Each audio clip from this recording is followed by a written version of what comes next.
There we go. Okay, I'm recording.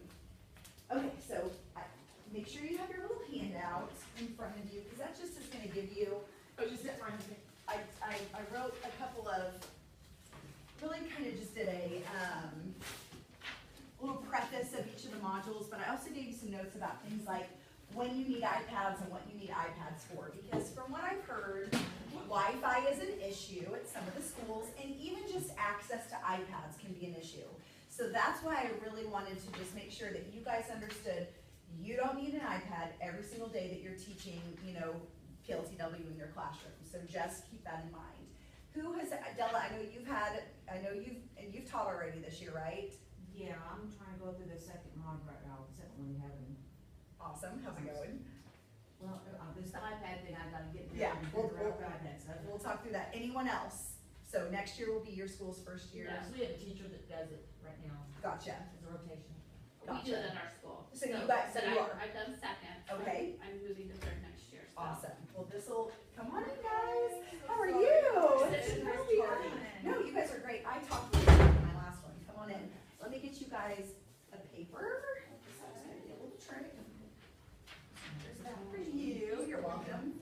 So hopefully this will just give you that confidence to move from second to third, or to get through your, you know, to get through the second module. For some of us, just to get started next year. You know, that's what we're here for. I think if you're not aware yet, I'm just a regular old classroom teacher. I'm a third grade teacher, just like you guys.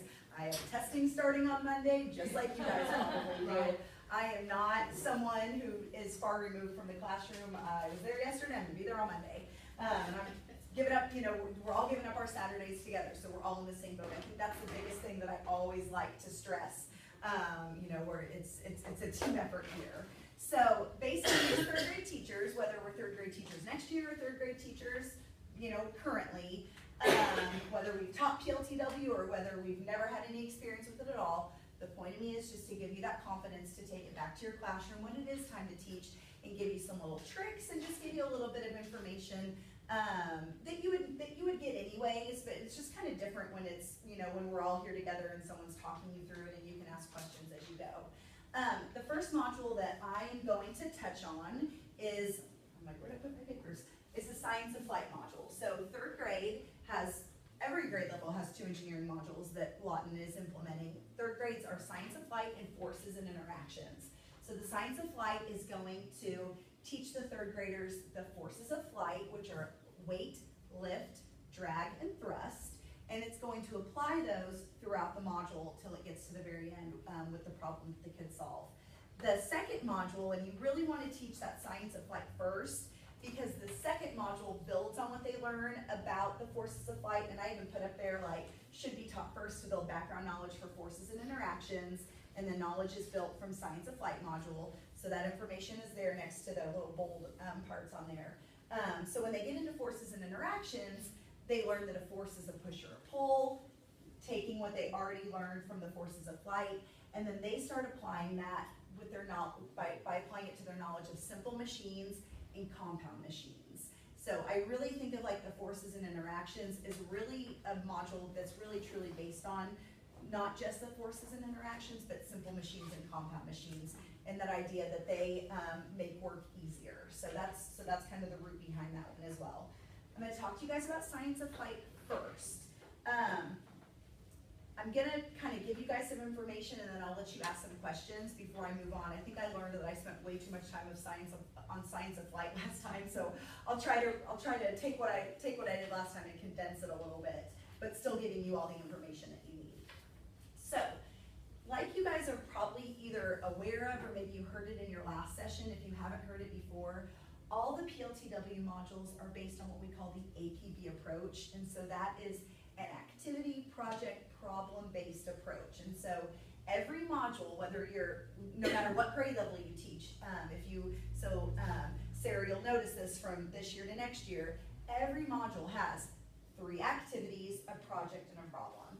And so for the Science of Flight, the 3 activities are really meant just to build the students' knowledge on those forces of flight. Come on in, Kim, you can grab that right there. And if anyone didn't get a ticket when they came in, I'll get you one on your way out. So those 3 activities are really meant to just give kids as much understanding as they can about gliders, about the forces of flight, and really just kind of build their background knowledge, and then they'll start applying it in their project, in their problem. So basically what's gonna happen first, kind of pulling up my little notes for myself, what's gonna happen first is they are going just to, like I said, just be introduced to that idea of forces. And so they're gonna start by learning about balanced and unbalanced forces. They're gonna make a little teeter-totter out of a ruler and some binder clips and some paper clips, and that's all they use for it. And basically they just look at what happens when I add more weight to one side or the other. Well, if I add more, if I add more weight over here, my teeter-totter is gonna do this. What do I need to balance it back out? So they're really just exploring that idea of balanced and unbalanced forces, because if we think about a plane, we want that plane, to be balanced. We don't want our plane like this necessarily unless we're purposely wanting it like that. So they're starting just to kind of get that understanding of balanced and unbalanced forces, understanding what a force is, and then they're going to apply that to the forces of flight. So then the kids are going to watch a presentation, and they're going to see lift, weight, drag, and thrust being used in a presentation. The presentations I usually do on the smartboard, it'll tell you that you can do it on the iPads. Just from what I've heard, it seems like the iPads aren't always going to be able to be your go-to thing. So because of that, that's why I put these little notes on there. I don't even depend on the iPads as much as I need to, because it's kind of a hassle sometimes. Other grade levels are using them. If it's something that I can just do up on my smartboard whole class, I'm going to do that. Is it nice if the kids can have it in front of them and do it themselves? Yes, but it's not the end of the world if we're all doing it together. So please note that if it says that in your teacher resources that you get access to once you've done your building level readiness training before the year starts, you go whole class. So there's nothing wrong with it. That's what I do for everything, especially for the presentations. So the kids are going to learn about those forces of flight. And then what's going to happen is they are going to learn about gliders and other aircraft, and they're going to watch another presentation, and they're going to see that there is such thing as unmanned aircraft, and that we call those gliders, and they will get a chance to see, regular airplanes and stuff, and understand that even though they're two very different things, they all depend on those four forces of flight. So it's always kind of going back to that. Now every time I fly, it's all I can think about. I'm like looking out the window, and I'm like, oh, the flap on the wind's coming up, it needs more drag. So even I learned a lot just by teaching the module. So it kind of helps keep me calm when I fly too. I'm like, it's okay, it's what it has to do, it's normal. So all of those activities are really going to build their background knowledge in order to start preparing them to do the more hands-on stuff. So activity 1 is very hands-on with the teeter-totters, with the ruler teeter-totters. Then it's gonna kind of get into some more presentations, and the kids are gonna be watching and interacting with the presentations, and then it's gonna get, like I said, really hands-on. So what's gonna happen is in the project, so remember we have 3 activities, they've built that background knowledge. The project, they're actually going to get to design a glider. So I brought some of my materials with me just to show you if you haven't seen them before. You are going to get, with your PLTW materials, you're going to get these what's the word I'm trying to use here? Cardboard cutouts. I'm like, what is the word, cardboard? So you're gonna get the cardboard cutouts. These are the fuselage. So it's gonna end up looking like this. A little PLTW logo on them. You're gonna get different stabilizers, and some already have things cut out of them, different wings. And the really neat thing about all of these is they have corresponding parts on an app that I'm gonna show you. So some of us are familiar with it. Della, did you guys get a chance to use the 123D design app when you guys did, or did you guys just do sketches for their designs? Kim? We did, and the problem is, the sketches were probably more their speakers. They got frustrated. And I'm gonna, to the point of tears. and so I'm gonna show, so that's what I'm here for. I'm gonna show you guys, my first time I did this, I was like, this is the worst app ever. And then I learned some tricks, and it's like, it changed my life. Well, see, one trick I did, we have extended day, so before I started it, I pulled them out of extended day and I said, let's sit around and figure this out, because I have 26 kids. Yeah. And I thought, me and, that wasn't gonna We're all fly. needy. So I had to have some kids that were halfway That were knowledgeable. knowledgeable. Right. So, yeah, that's what happened with mine. I had several kids come up and tell me, Mrs. Scroggins, this is how this works, and I would watch what they were doing. Okay. Yeah. Yes. My kids kind of talked me through the app sometimes. So here's the deal. I am once you figure out how this app works, it's like, oh my gosh, it's so fun and easy. But there have been times that I'm like, I'm gonna lose my mind. And it's been updated since I first started using it, so it's a lot better. Okay, so I am in, I think it's on the last page. 1, 2, 3D design. It has like a little pyramid, hexagonal, or not hexagonal, triangular prism of some sort. Okay, and so someone's design is probably already on there from the last session, so I'm gonna show you first of all a really quick way. This is a better publisher right now. That's 1, 2, 3D design.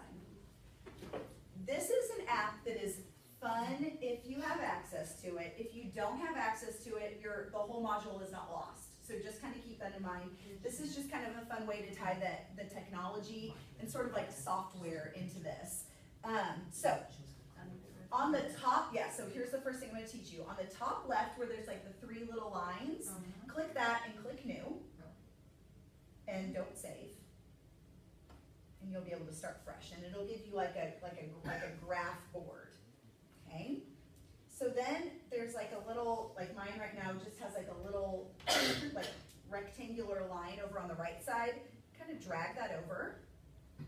And your glider parts should show up, but let me show you if they don't show up. Where it says glider at the top, this app will design other things like robots and cars and hardware and primitives. So if for whatever reason you don't see the glider parts, it's just because it's pulled up a different like table of contents So essentially. when I start the next one, they use this app for, I think we're supposed to be building the super machines. We'll actually use a different, are you talking about 3rd grade? Yeah, we actually use a different app, and we'll talk about that. We'll use Inventor Publishers, so we'll talk about that one after we're done talking about this module. Yep, and I'll give you some tricks on that one too. Good, because That's So you've already started at Crosby Park. yeah, I did the airplane. Crosby Park, Freedom, Woodland Hills, and it's a name. What's it called? No. Those are the 4 that have implemented already, and then everyone else. So make sure you're on glider, and this is it. This is the moment. Double tap. Don't drag anything over, just double tap. So the first thing you're gonna want is your fuselage. Double tap it over here. The name or the picture? The picture, I think the picture. Okay. So you're gonna want glider, and then double tap that picture of the fuselage. Okay, and it's gonna kind of like snap it onto your board. I should have double tapped. Exactly, the double tap, like I said, when I did this first, I touched it, or maybe I just dragged it over. That'll work fine for the fuselage, but after you wanna add anything else to it, it won't snap things in place. So watch this. You have to double tap it, exactly, each time. I know, right? I'm telling you, it's like these little things that you're like, awesome. The words that you used, that was stressful. It can be stressful. Well, So they say now, tap and tap, and then, you should say double tap. exactly, so Okay. now, and it might have updated to the point where now you just have to tap it, but back, because it's been updated recently, but now the other thing is anytime I wanted, add something else, so say I'm ready for my stabilizer, so I'm gonna, let's see, if I just tap it, let's see what happens. Yeah, so you don't wanna tap it, you wanna double tap it. You want to double tap? You always want to double tap. If you tap it, just drags it out there and it doesn't snap it into place. So now, say I want the rectangular stabilizer, I double tap it, it snaps it exactly where it belongs, right? Oh my Oh, God. the angels are singing for any of us who haven't done this. You guys, I have so been there. I was like, I hate you, app, it don't make sense. And I was just like, you guys, I'm sorry, I don't know what to do. So now it'll literally snap it exactly where it goes. If I want the swept wing, double tap, I know, you're like, I want to redo. And look at that, it makes, you know, that beautiful, you know, everything goes where it needs to go. The other cool thing is they can, What do you do when you make a mistake? so when you make, great question, when you make a mistake, the piece that you make a mistake on, Melinda, take your finger, you're gonna press and hold it down until you get the option to lock, duplicate, or delete. And so then if you don't like it where it is, here, let's see. Here, tap over here. I have Try an it. undo error that will undo it too. That work also? Yes, and then undo will also, delete. There we go.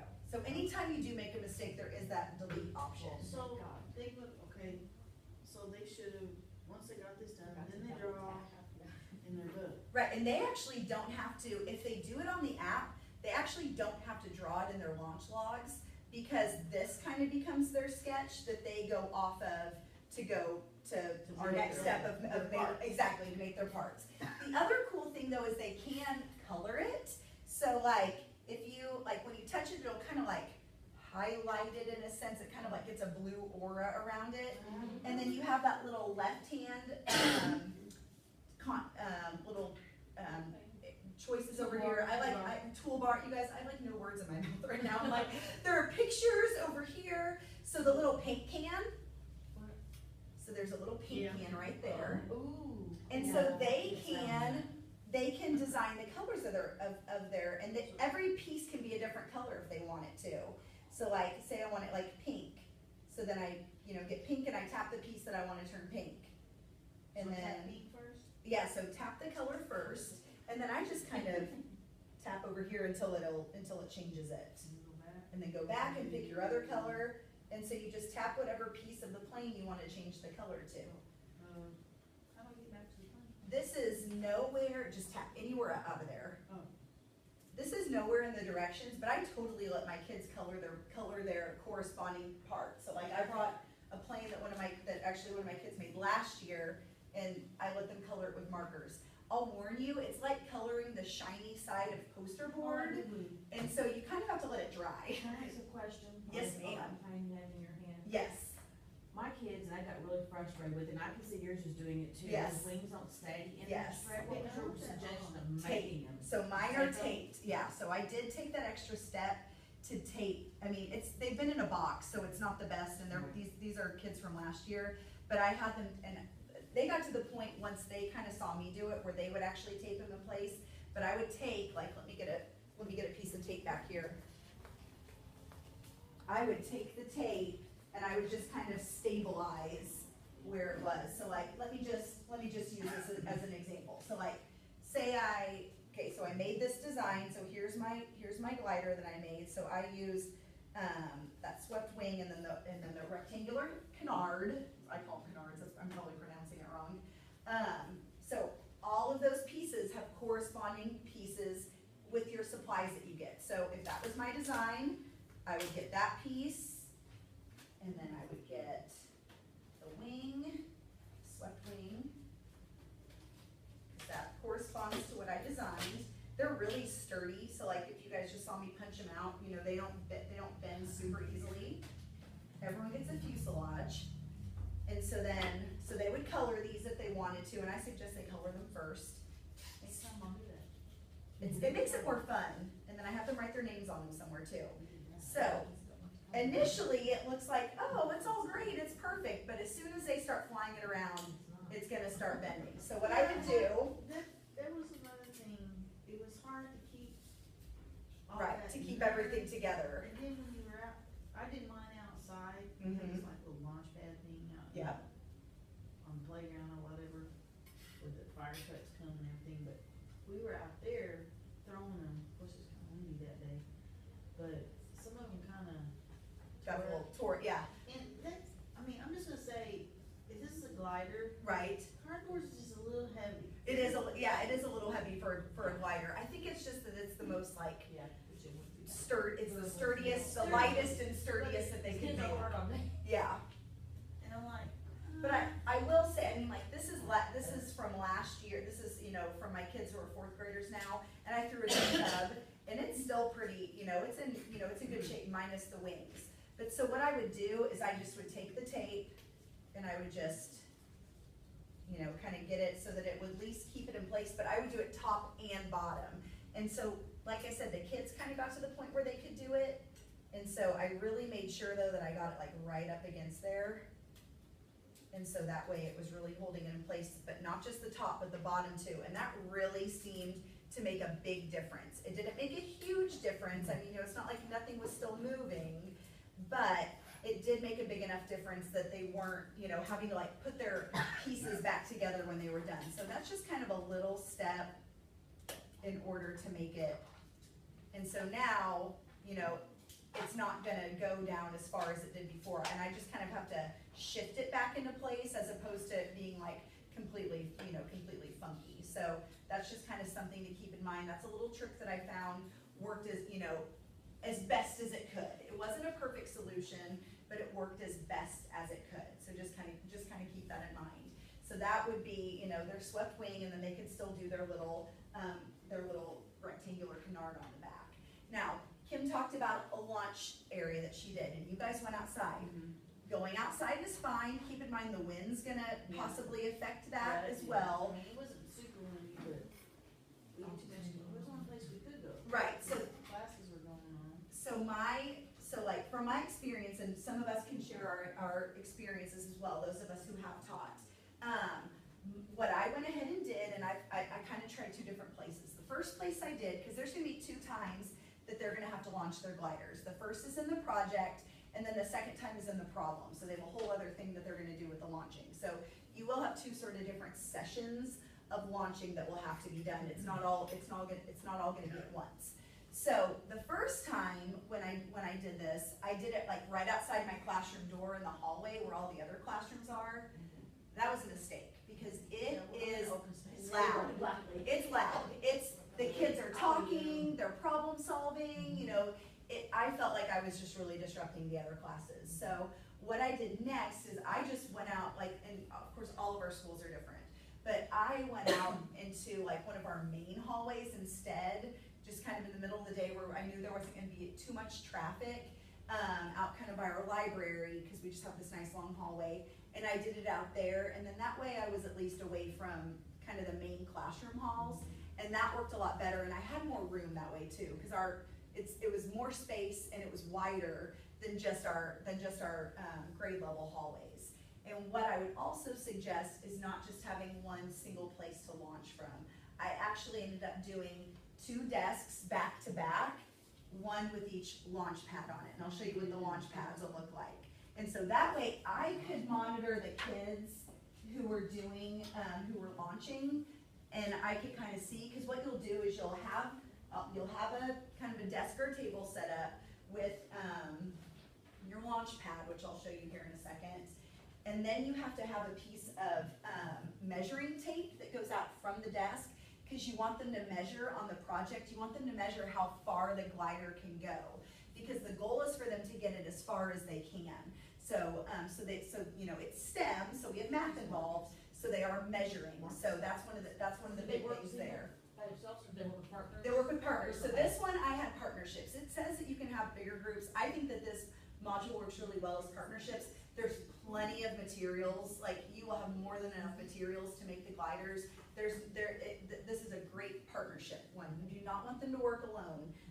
There's very few times in the PLTW modules that I have them working on their own, because it's all about that collaboration. We decided, the lady I teach with, we decided for this next one, we were going to combine our classes. Yeah, and that's- work on it. And that's a good, you know, if as long as it's, you know, Make manageable sure for you you got guys. control. What's that? Yeah, Make sure there's lots of control. Right. Or so it was like 5 in a group or something in another building. She's got a student teacher, and I have a lady that could come in, so. Oh yeah, you guys are, yeah, and especially if you're trying to share I have materials in one help. place. It's what, and that's the thing that I like about PLTW, and if you've been in a training with me, I've talked about this a lot, but it's that flexibility and some things you can do on your own, and other things you guys can come together, you know, you could do a whole 3rd grade, you know, glider launch contest if you wanted to, you know, there's so many things that you could do.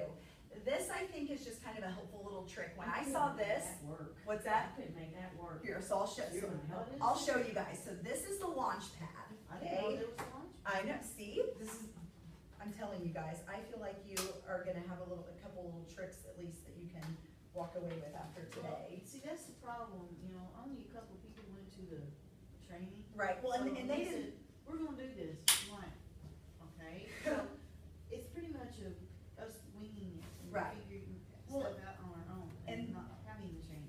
there are instructions for this in your teacher resources. So it's one of those things though that, you know, you have to read through your own resources for it to say, Like that. right, so there'll be a little link on there that'll say, you need to create like the launch pad, and I can even see what it says. And it says directions for launch pad, and this comes up as a whole like file with pictures and directions. But instead of having to go on there, you guys are gonna see me and you won't even have to, you know, you don't even have to, you know, go to that, cause you'll see.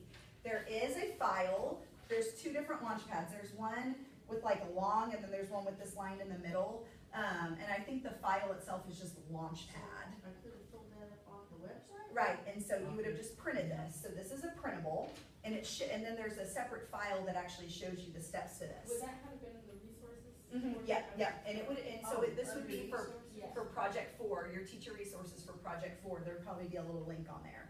So to make your launch pad, you need a presentation binder, you need one of these that you would print off from your teacher resources, and then you need some rubber bands. And the rubber bands come in your kit. So I'm just gonna kind of show you guys this real fast. That's what those were. Right, exactly, this is all they're for. And so I took 3 of them, and I think it suggests, so you're just gonna take them, and you're gonna, We've been Do to the that. string man, so we should know how to do that. and then you're gonna do, The string man. so then you're gonna do another one, Okay, I want to try the whole thing. okay? I know, I'm gonna show you how well it works. So then you're gonna take those 3, you have your little presentation binder, you're going to, and guys, this used to be in, the lead teacher training. Those of you who've gone through lead teacher training, it's changed since I went through it. And this actually used to be part of ours, so this was kind of one of those tricks that I especially learned by seeing it. So then, you're gonna open up your binder, you're gonna string one side through, you're gonna wrap it around, and then hook it through the other. I know, exactly, and all you need are like 2 of these, and then you're just gonna take that, and voila. So then, I've got so much junk over here. You would set up a desk or a table or whatever, but you do want it to be elevated. You would set up your desk for your launch site. You kind of set it up this way because you want the rubber band to go back like that. Some of the kids might say, I've seen that on an aircraft carrier. Like I learned that this summer, where that where they like snag them when they land. I was like, I never knew that was a thing. So it's kind of the opposite of that, and I think they also go out that way. So then they would, here, let me do the one I just made. So then the glider has a little hook on it. It's for the rubber band. Right, I know, I didn't put my stabilizer on there. And then, You know what I did wrong? What? I I win! shot the wrong direction. Yeah, Oh. that was I totally went planned. down that way. You went Yeah. down. You just went down. I'm like, that was accelerating. So I can go back and tell my kids, hey, this is what we were supposed to do. Right, and that's kind of what you could, you know, try it again. And so that is what it's going to look like. Now, in the project, the kids are, woohoo, in the project, Stabilization. the kids are just trying to get it as far as they can. Now keep in mind, they're talking about the forces of flight. So they're adding weight using paper clips, woohoo, or binder clips. So Okay. like this one, you notice it had, like you maybe noticed had some paper clips on it. Back to the room with different things on theirs. Right, so they're challenged to, okay, let's add some weight on it and let's see, is it gonna make it go further? Because you know, believe it or not, weight can actually, you know, help your glider go further. You know, it's not just necessarily about it being super lightweight. So they are making changes as they go each time. So you want them to do at least 3 trials in that project. They're recording, they're measuring, because your kit will come with measuring, with like a heavy duty measuring tape. It's for you to lay out on the ground. They work as partnerships to kind of go, okay, it linked over here, oh, that's so many inches, and they record it, and then they go back and make changes, and then they do it again, and they're just trying to see, well, what happens? Ugh. Now, We we added- added, because you said before they would use, like, they could use the iPad for the initial design. For the But design. what you did, then have them in their little launch logs to for each design they make, if they add something to it, to maybe draw it with.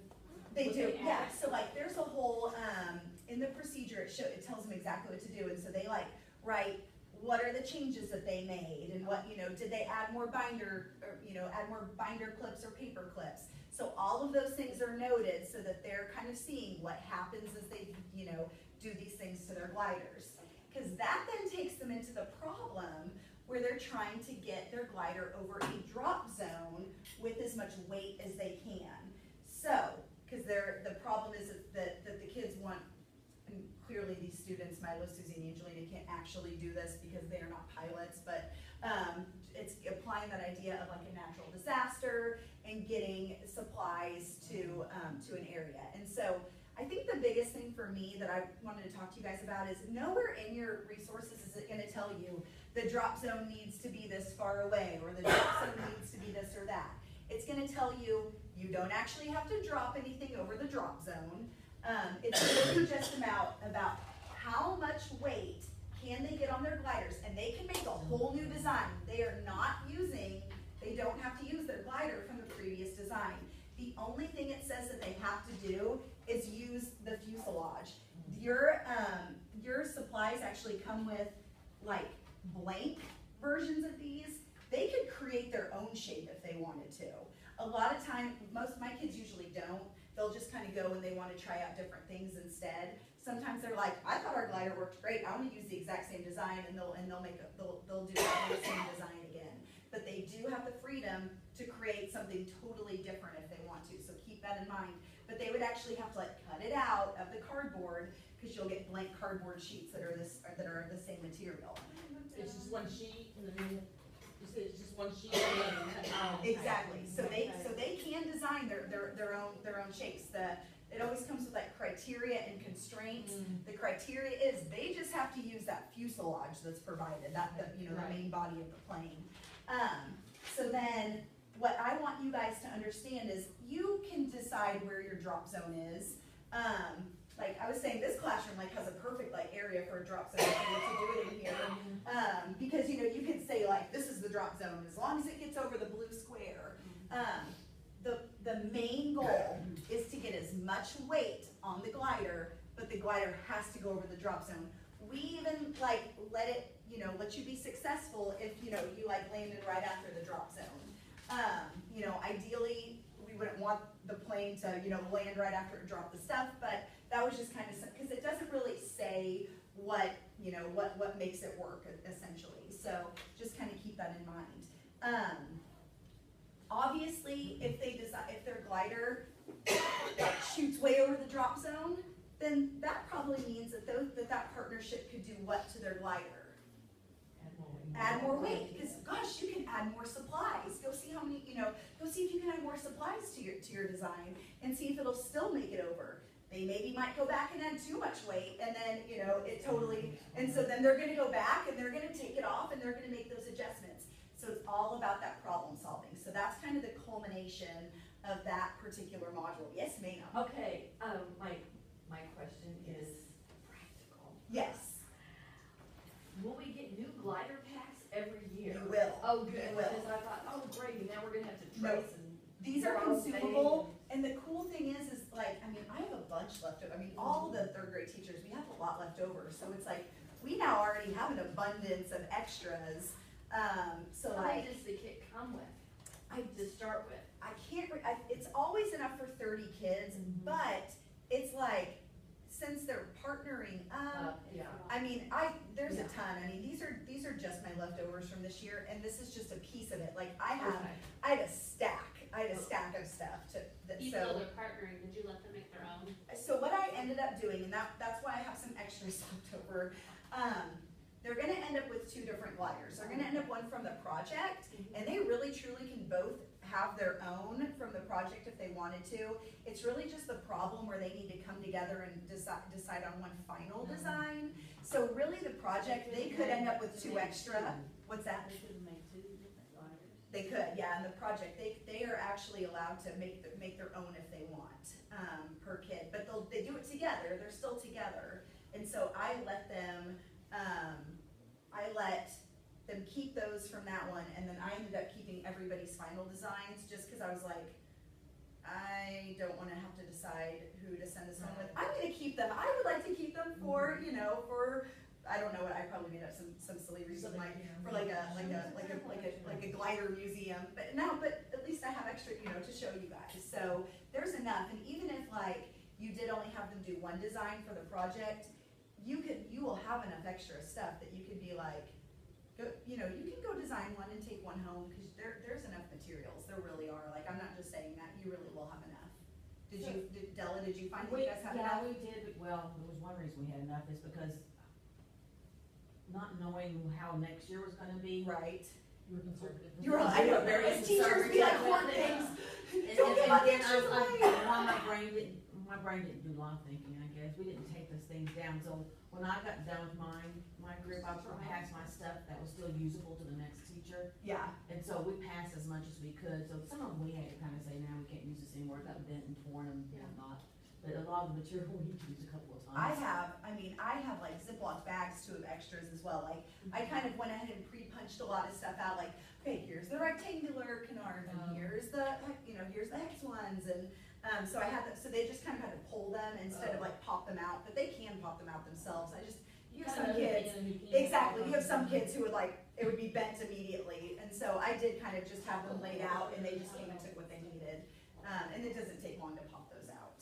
I was gonna ask for something like that too, and let's just say you did have 4 or 5 in a group, Yes, and obviously I would give a participation grade for that, but let's just say, would each of them have their own lunch logs for? They their would, own yes. designs, even if they didn't get to make their own? Yes. Okay. and that's the biggest part of the problem too, they're gonna come up with their own designs, and this is the case for anything with your PLTW modules, no matter what grade you teach.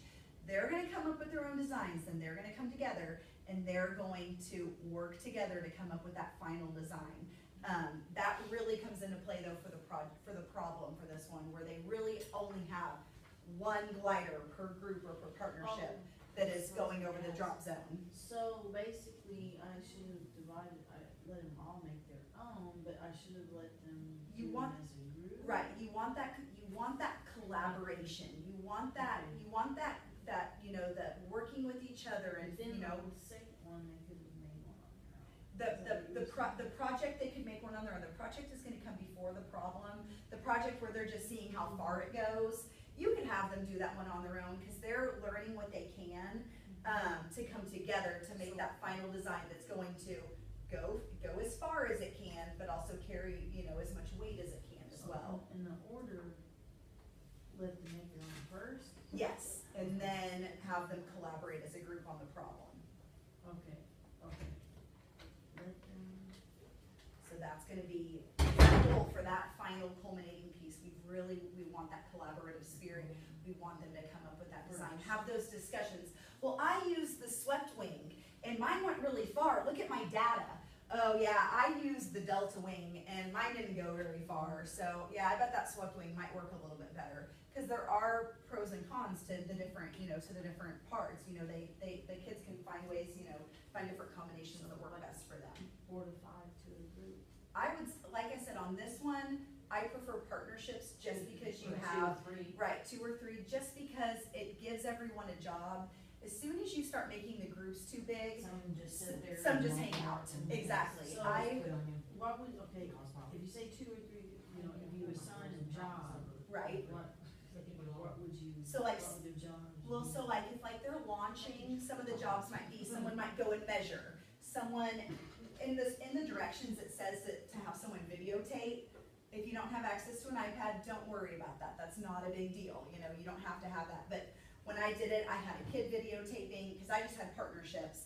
So someone was videotaping while someone launched and then went to measure. So that was with just 2 in a group. So somebody want.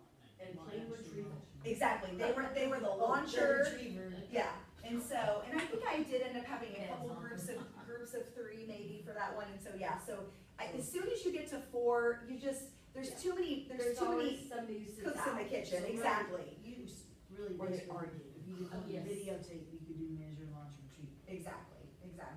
So, that science of flight, of course, once again, I left myself like barely time to talk about forces and interactions. But forces and interactions is fairly easy, cause I'm really just wanting to talk to you guys about VEX kits mostly. So has anyone, it seemed like Della, you said you're about to teach? I did the introduction and I'm almost through that activity one. With There was the that spot wheel where and you had the axle. triangles wrapped around the pencil. Yeah, yeah, I was like, no, I just haven't gotten to that Yeah. yet. Too much stuff. They're like, do we need the pencil and triangle? I'm like, no, you're fine, just watch the video. Like it'll show you. So, okay, so forces and interactions. Let's throw 3 words out there. Simple machines, compound machines, VEX kits. Okay, those are kind of our things that we need to think about for this particular module. So, what's gonna happen is, and I'm gonna kind of hang out right here. What's gonna happen is the students are going to take what they learn about the forces of flight, so that idea of force, and now we're going to apply it elsewhere. And we're just gonna, they're really just gonna understand that a force is a push or a pull. Same thing that they've learned with the forces of flight, the drag, lift, weight, and thrust, same idea. So what they're doing is they are getting exposed to what a simple machine is. They're exposed to what effort force and resistance force are, and they're applying that knowledge with these simple machines.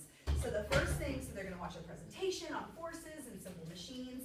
Then they are going to start using the VEX kit. So this is, if you walk away hearing anything about this forces and interactions module, hear this.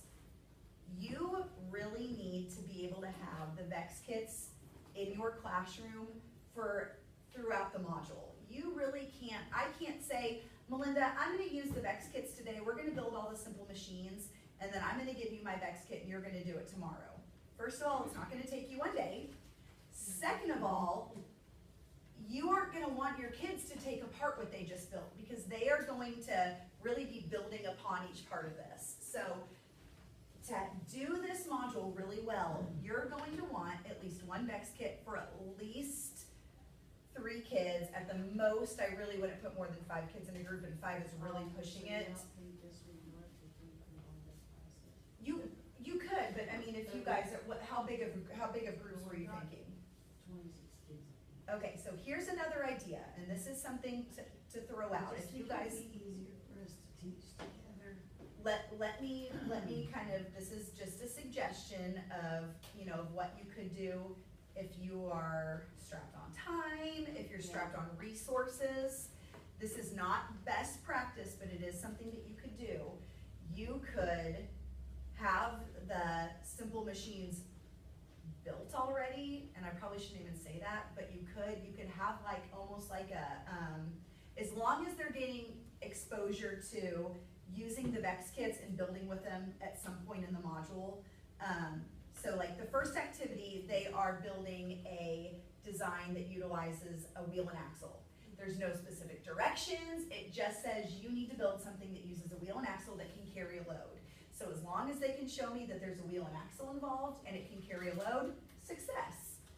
The second activity is building very specific simple machines. And that is where the app Inventor Publisher comes in. So on your paper, I put next to forces and interactions, or actually below it, required materials VEX kits. I put 1 kit per 4 students is highly recommended for most of the module, and then an iPad or tablet for activity 2, and this is activity 2. So what you're wanting is you are wanting them, and you guys can't see it on your iPad because the files aren't loaded, so I'm going to show you on mine. In an app called Inventor Publisher, and don't judge my iPad because it's super dirty, in an app called Inventor Publisher, that's where they're going to get these directions. And these can be previously downloaded files. I'm going to talk to Megan about making sure that someone actually just goes ahead and puts the files on there. You can do them, but they're not loaded on there yet. So like that's a whole other discussion right now. But basically what you guys need to know is that's where those directions are if the kids were to build them, on their own. So there are, turn it to the side, my app's kind of being real funky today. But basically this is what they would get. They would get like a little video, there's no audio to it or anything, that shows step-by-step directions to, and I'm sure there's a terrible glare on my iPad, but it's gonna show step-by-step directions that are going to help them build that simple machine from beginning to end. If you've gone through lead teacher training like Della and Zenobia have, this is part of that training. So they've had an opportunity to do this, and so they can kind of speak to the activity itself. But there's problem solving involved. It's not something that's going to take you 15 minutes. It's definitely something, even for adults, can take a little while. Full disclosure, some of my groups, it took them almost 4 to 5 days of like a 30 to 40 minute block to get from the beginning to the end of activity 2. This one took me, the second year around, it took me much less time, but it still took me about 6 weeks to complete. This one takes longer. It can be done faster though. We gotta do it Can I fast. ask? Right. And Yes, ma'am. maybe this is for some of the people who've already done it. Yes. because I went and looked at our best kits and all of our supplies, and it's pretty overwhelming. Yes, because everything's brand new and nothing's been Right. taken apart And I yet. don't know exactly like how many tubs or whatever I need to buy, and I'm just like, I don't know.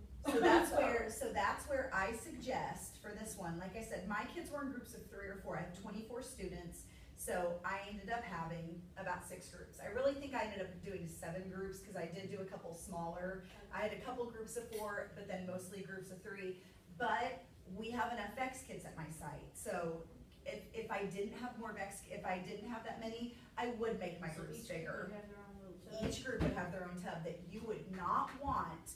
Like I said, I don't want to say, well, I'm going to use the VEX kits today. My kids are going to build their simple machines. And then Melinda, I'm going to give you this same VEX kit. First of all, there would be no parts left in it. And second of all, that would mean that my kids would have to take apart everything they just built. And the problem with that is that activity 3 is compound machines. And what it's telling them to do to save you a lot of time is for them to build on what they have, exactly. Where did you store the stuff when they built it? Perfect question. So I had, Tubs come with our stuff. they do, yeah, but they don't come separated out like this. So it's a little project to separate everything out. So we need to do that. yeah, so what I had is I just have a long rectangular table in the back of my classroom, you know, where I would pull kids over and stuff, and for the duration of the module, I used, and I felt like this worked really well, I used the VEX kits on the lid of the VEX kit, like, so it would be like this, and whatever they built, I would set on here, there was enough room. I even had the kids leave their launch logs there, so like, all I had to do was be like, okay, group 5, here's your stuff. And so I would either set it down or someone would come over. It worked so much better because I wasn't like, okay, whose stuff is, it was all on that lid. So those were always my directions. Put your stuff on top. You start to build stuff where. So that's where, on top of yeah, it. so like, they have a space in the room where they're working. When time's up, okay guys, anything you're working on, even if they had like loose parts, they knew to put it on the lid. The lid has a nice like lip around it, and so I just felt like that worked really well. Those tubs come with it. Exactly, the tubs look like this, they just don't come, they come with like stuff in really big, like a lot of stuff together. Mine was in big boxes, and I was trying to figure out how many tubs I needed, and then are the boxes labeled by grade level? Yes, so like the cardboard boxes that you get, yeah, and they'll say like what the module is and everything on the outside, and all that stuff will be in there. Okay. So that's my advice, and that's where you have, there's coordination that's gonna be involved. I think that Lawton's doing just to kind of map out when people are teaching what. That way your grade has at least all the VEX kits at their disposal at a certain time, if that makes sense. So like, 3rd grade is teaching forces and interactions at this time. No one else is teaching a module that's gonna involve a VEX kit, because 3rd grade needs all the VEX kits for that chunk of time. And so that's where you're gonna wanna make sure. And it's really just activity 2 that takes a while. By the time, so then they're gonna build compound machines with their simple machines. Then they're going to do, project 4 is like so quick and easy. They just learn about magnetic interactions. It's a 1-day thing. And then they go into the problem. And then the problem can kind of take a while too, because they're designing a rescue device that is a compound machine that uses a magnet that will lift a lion at least 4 inches. And by a lion, it's gonna be a toy lion. It's gonna lift it it has to lift it 4 inches, it has to use a magnet, and it has to lift it humanely. So you can't lift it by its tail or its neck or something like that. I And so that's that final problem, and that's all with the VEX kit. So from, you don't need it, you need it by the end of activity 1, because they're building that design with the wheel and axle. So, I mean, this is a VEX kit heavy module, so you just have to keep that in mind. You can't do this module without the VEX kits. But what I was saying is you could build some models for them to like test. So if you were wanting, and I'll say this real quick, because I know time's up. I've never tried this before, but I see how this could work. You could go ahead and let the kids build the simple machines. And then if like another class was needing the VEX kits right away, you could just keep like one of each of those 3 simple machines, because there's stuff that they have to do with them. Like they have to like test out the incline plane, like you build a little box with it, and they have to test out the effort and resistance force for each of them. The pulley, you do different things with the pulley, and the lever, you do different things with the lever. So you could have one of each of those, have the kids kind of like, I don't know, like in some sort of a go over and do it, maybe you have some sort of like rotation thing that you have at some point during the day. You could have them go over and test that. Another class could be using the VEX kits, but then you're still gonna need them back, and they would have to rebuild something to make a compound machine, but it wouldn't maybe necessarily be with those existing pieces that they already built. It's just so much it's so much easier when you can just keep those kits in your class, take it from step to step to step to step until you're done. I mean, it's so much better. Okay, questions? Well, Seems like our days, it seems like everything's kind of running. We need more time. I need more time. I know, I need more time. We still have enough time during the day anyways. Well, here's the other thing. I know, I don't.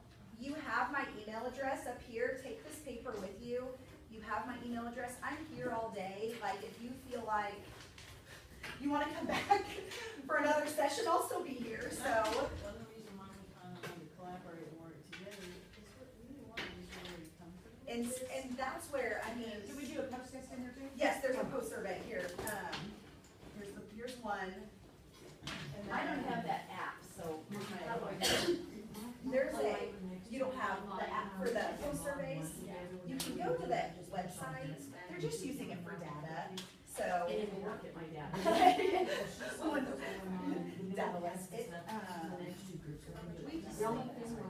Thank you guys so much for coming. It was really helpful. Please email me if you have questions, and if you didn't get a ticket, get one from me.